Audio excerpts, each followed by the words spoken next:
Breaking news చూస్తున్నాం. విజయవాడలో వరద కష్టాలు ఇంకా తొలగిపోలేదు. వినాయక చవితి రోజు సైతం అధికారులు విశ్రాంతి లేకుండా ముంపు ప్రాంతాల్లో సహాయక చర్యల్లో పాల్గొంటున్నారు. వరద బాధితులకు నిత్యావసర సరుకులు పంపిణీ కార్యక్రమాన్ని విజయవంతంగా పూర్తి చేసేందుకు అధికారులు ప్రణాళికలను రూపొందించారు. ప్రతి రేషన్ వెహికల్ తో ఒక పోలీస్ కానిస్టేబుల్ ని రక్షణగా ఉంచి రేషన్ డిస్ట్రిబ్యూట్ చేసేందుకు సన్నాహాలు చేస్తున్నారు.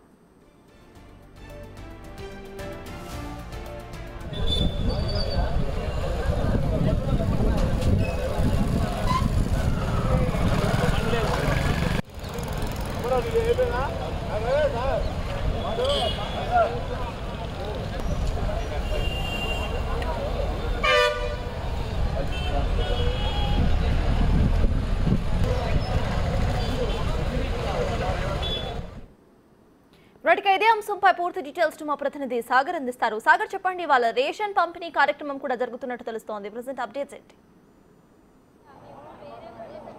సత్తాజ్, ప్రస్తుతం మనం విజయవాడ ముంపు ప్రాంతమైన అజిత్సింగ్ నగర్ ఏరియాలో ఉన్నాం. మనం ఇక్కడ చూస్తే కనుక రేషన్కి సంబంధించి అంటే ఉద్యానవన శాఖకి సంబంధించి కూరగాయల రేట్లు ఇక్కడ విజయవాడలో ఎక్కువగా ఉండిపోతున్నాయి కాబట్టి కూరగాయల రేట్లు తగ్గించాలని సిమ్యులేట్ చేయడానికి తక్కువ ధరకే వీరికి టమాటాలు విజయవాడ ఉద్యానవన శాఖ ఆధ్వర్యంలో ఇక్కడ మహిళలకు అందజేస్తున్నారు. ఎందుకంటే విజయవాడలో కూరగాయల రేట్లన్నీ పెరిగిపోయిన పరిస్థితి. మరోపక్క మనం ఇప్పటికే చూసాం, ప్రభుత్వం రేషన్కి సంబంధించి ప్రతి నెల ఇచ్చే రేషన్కి సంబంధించి ఆ రేషన్ ఇళ్ల వద్దగా పంపిణీ చేస్తామని చెప్తున్నారు. కానీ ఇక్కడ అంటే ప్రస్తుతం ముంపు ప్రాంతం అయినటువంటి వాంబే కాలనీలో 2 అడుగుల మేర నీరు పూర్తిగా ఉండిపోవడంతో ఆ వెహికల్స్ ఏదైతే రేషన్ తీసుకొచ్చే వెహికల్స్ ఇక్కడ వరకు కూడా రావు కాబట్టి అప్పటి వరకు ప్రత్యామ్నాయంగా వీరికి ఇక్కడ నిత్యావసర సరుకు అయినటువంటి టమాటాలని ఇక్కడ అందిస్తున్నారని చెప్పుకోవచ్చు. కాకపోతే తక్కువ ధరకి కేజీ 10 రూపాయలకి ఇక్కడ వీరు అందించడం జరుగుతుంది.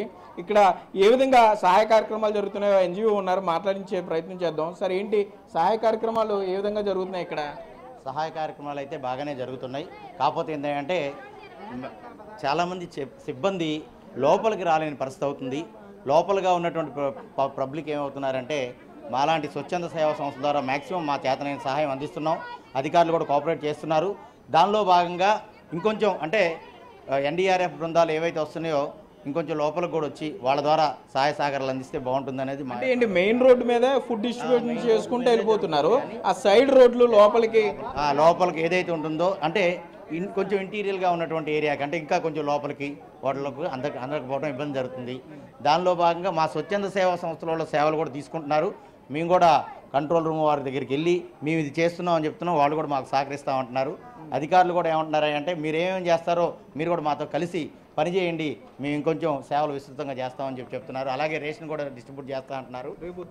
రేపు పొద్దున కొంచెం ఇది డ్రై అయితే కొంచెం రేషన్ కూడా వస్తుంది. ప్రతి ఇంటికి కూడా కూరగాయలు బియ్యము అందరికి కూడా చేరవేయాలని ముఖ్యమంత్రి గారు ఆహర్నిశలో కష్టపడుతున్నారు. ఏంటి ఎన్ని కేజీలు తీసుకున్నావు? 2 కిలోలు ఎంత తీసుకున్నారు? 20. అంటే కేజీ 10 రూపాయలు. బాగానే ఉన్నాయా టమాటా? బాగానే ఉన్నాయండి. బాగానే ఉన్నాయా? టమాటా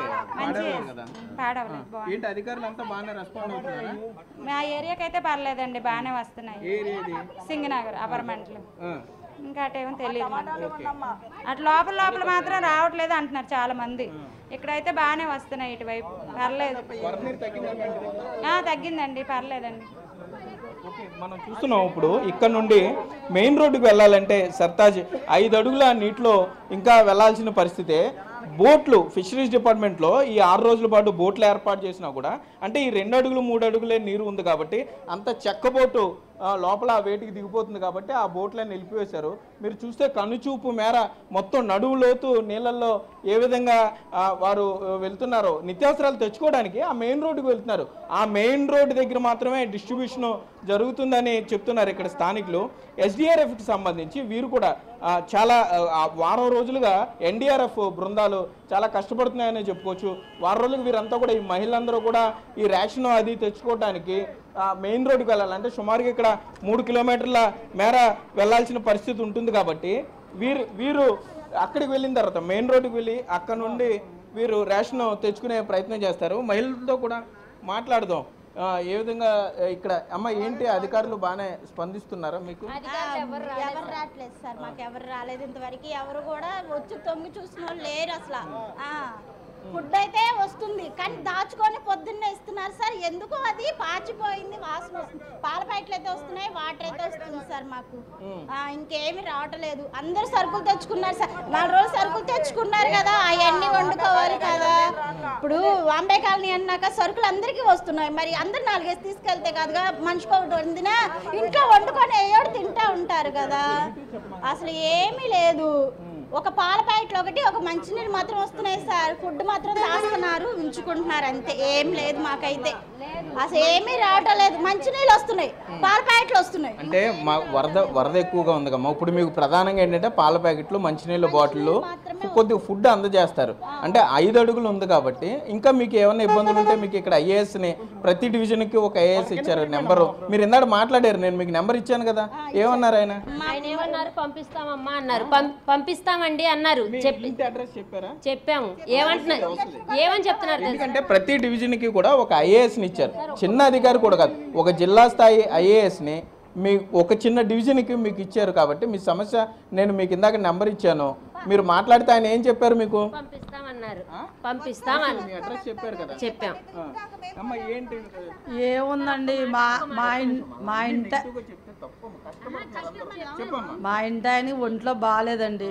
ఆడ మనిషిని ఒక్కదాని మంచినీళ్ళు బాటిల్ కూడా దొరకట్లేదండి. మొగోళ్ళు ఎగబడి తీసుకుంటున్నారు. ఏదో నేను అక్కడికి వెళ్ళి ఏదో అడిగి ఒక్కొక్క బాటిల్ పోగేసుకొని సంచిలో తెచ్చుకుంటున్నా. ఇప్పుడు మీరు మెయిన్ రోడ్డుకి వెళ్ళి అక్కడ ట్రాక్టర్ దగ్గర నుండి ఫుడ్ను వాటర్ తెచ్చుకోవడానికి వెళ్తానండి. ఇక్కడ దొరకట్లే, మొగోళ్ళు ఎగబడుతున్నారు, వాటర్ బాటిల్ మీద పడేస్తున్నారు. మేము ఎక్కడ వెళ్ళమండి, ఏదో కొద్ది సరుకులు కొనుక్కొచ్చుకుంటాము. ఏదో ఇప్పుడు కూరగాయలు పెట్టారు, కేజీ 10 అన్నారు. టమాటాలు ఒకటే దొరికింది. ముందోళ్ళకి ఇచ్చేస్తారు, వెనకోళ్ళకి ఏమీ లేదు. అందరూ ఇబ్బంది అండి, ఏమీ రావట్లేదు. మంచినీళ్ళు వాడుకుంటానికి కూడా లేవండి. ఈ నీళ్ళు ముంచుకొని బాత్రూంలో వాడుకున్నాం. ఓకే సర్తాజ్, మీరు చూస్తున్నారు ఇంకా కూడా ఈ అజిత్ సింగ్ నగర్లో ట్రాక్టర్ మీద ప్రయాణిస్తున్నారు. ఎస్డిఆర్ఎఫ్ బృందాలు ఇంకా వారు సేవా కార్యక్రమాలు చేస్తున్నారు. ఆ బైకులు చూస్తే కనుక పూర్తిగా పాడైపోయిన బైకుల్ని అక్కడ తీసుకువెళ్తున్నారు, మెకానిక్ షాపులకి తీసుకువెళ్తున్నారు. ఇక్కడ ఈ మెయిన్ రోడ్డుకి, అంటే మెయిన్ రోడ్ నుండి ఈ అజిత్ సింగ్ నగర్ డాబాల్ రోడ్ అంటారు, అక్కడ నుండి కూడా ఈ బాంబే కాలనీకి వెళ్ళే ప్రధాన రహదారిలో మనం ఉన్నాము. ఇక్కడ మహిళలకి ఇబ్బంది లేకుండా ఎవరైతే ఆరోగ్య సమస్యలతో బాధపడేవారు వీళ్ళందరూ ఉంటారో వాళ్ళందరినీ కూడా ఇక్కడ ఎస్డిఆర్ఎఫ్ బోట్లో ఆ రోడ్డు చివరికి తీసుకెళ్తున్నారు. అక్కడ ఆ చివర మీరు చూస్తున్న ఆ పాయింట్ దగ్గర అక్కడ అంబులెన్స్ సర్వీస్ ఏర్పాటు చేశారు. అట్లాగే అత్యవసరానికి సంబంధించిన మెడికల్ క్యాంప్ కూడా ఏర్పాటు చేయడం జరిగింది. ఎన్డీఆర్ఎఫ్ బృందాలను కూడా అడుగుదాం. ఏంటి మీరు ఎక్కడి నుండి వచ్చారు, ఏ ఏరియా నుండి వచ్చారు మీరు? మేము 4th బెటాలియన్ ఎన్డీఆర్ఎఫ్ అరకుల నుంచి వచ్చాం సార్, తమిళనాడు నుంచి. ప్రస్తుతం అయితే మేము మా కమాండెంట్ సారు ఆదేశాల మేరకు, డీజీ సార్ ఆదేశాల మేరకు, commandant sir Akhilesh Kumar sir ఆదేశాల మేరకు మేము ఇక్కడికి రావడం జరిగింది. గడిచిన 6 రోజుల నుంచి వారం రోజులుగా మేము సేవలు అయితే అందించడం జరుగుతుంది. ప్రస్తుతం అయితే మేము వచ్చిన రోజుల నుండి ఇక్కడ ఇప్పటివరకు అయితే చాలా వరకు మేము రెస్క్యూ చేయడం జరిగింది. చాలా వరకు అయితే పీపుల్స్ అయితే ఇక్కడ ఇబ్బంది పడుతూ ఉన్నారు, వారిని మేము కాపాడడం అయితే జరిగింది. ఏంటి ఎంతమంది టీం వచ్చారు, మీరు ఎక్కడ మీరు అకామిడేషన్, మీకు ఇక్కడ ప్రజలతో 6 రోజుల నుండి మమేకమై ఉన్నారు, ఏమంటున్నారు వాళ్ళు? సరే, మేము ఇక్కడ స్టేడియంలో ఉన్నాం సార్. టీమ్స్ కమ్సే కమ్ 26 టీంలు వచ్చాయండి ఇక్కడ. మేము లగాతారుగా పనిచేస్తున్నాం సార్. ఎవరు ఇన్ఛార్జ్ మీకు? మాకు అఖిలేష్ కుమార్ సార్, మా కమాండెంట్. ఆయన ఇన్స్ట్రక్షన్ మీద మేము పనిచేస్తాం. మా Chennai battalion sir, 4th number అనుకున్నాం సార్.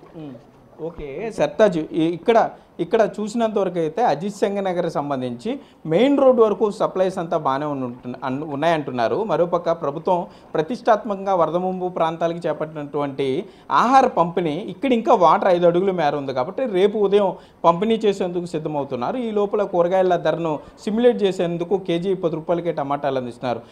ఇక్కడ ఎన్డీఆర్ఎఫ్ బృందాలు, ఎస్డీఆర్ఎఫ్ బృందాలు, ఫైర్, రెవెన్యూ, పోలీస్ సంయుక్తంగా సహాయ కార్యక్రమాల్లో అయితే ఇంకా పాల్గొంటున్నారు. మరో 2 రోజుల పాటు ఈ అజిత్ సింగ్ నగర్లో ఈ వరద ముంపు ఉండే అవకాశం ఉంటుందని అధికారులు అంచనా అయితే వేస్తున్నారు. Sartaj. Right, thank you Sagar.